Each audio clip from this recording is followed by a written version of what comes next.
عرض سلام. در این قسمت از آموزش های بات های تلگرامی اسپل والت بات تلگرامی رو حضورتون آموزش میدم که مبتنی بر وب تریه. جز معدود بات های تلگرامی که از اعتبار بسیار بالایی برخورداره و کار کردن باهاش بسیار راحته.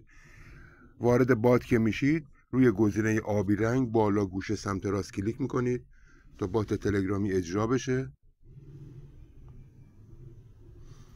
عرض به حضور شما توی صفحه اصلی باید ماین و تپ تپ خودتون رو آغاز کنید.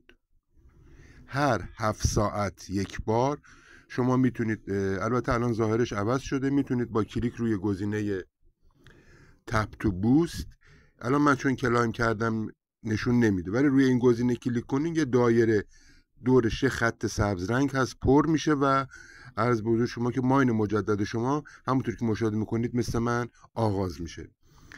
از منوهای پایین سمت چپ شروع میکنم حضورتون توضیح بدم.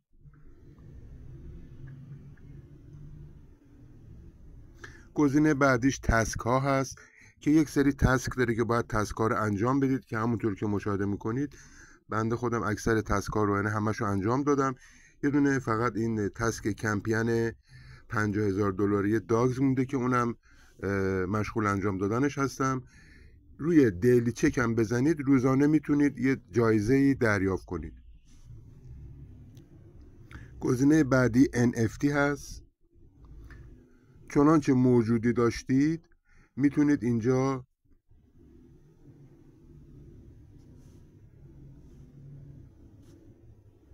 یک کدوم از NFT ها رو با موجودی خودتون مینت کنید. حالا اجازه بدین صفحه لود بشه.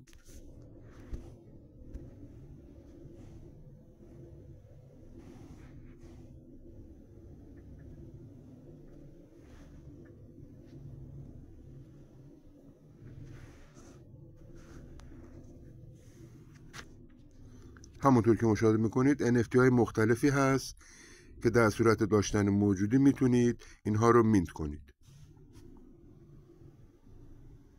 گزینه بعد کلانز هست.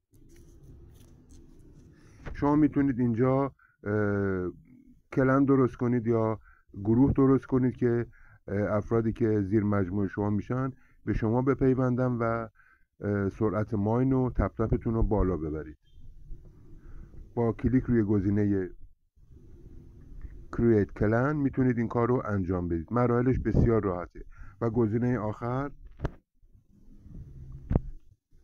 رفر هست که شما میتونید عرض به حضور شما که لینک زیر مجموعه خودتون رو در اختیار دوستاتون قرار بدید تا جذب رفرال کنید و مجدد حضورتون عرض میکنم سرعت ماینتون رو بالا ببرید. بسیار راحت کار کردن با این بات تلگرامی. پیشنهاد میکنم حتما فعالیتتون رو آغاز کنید. موفق و پیروز بشید.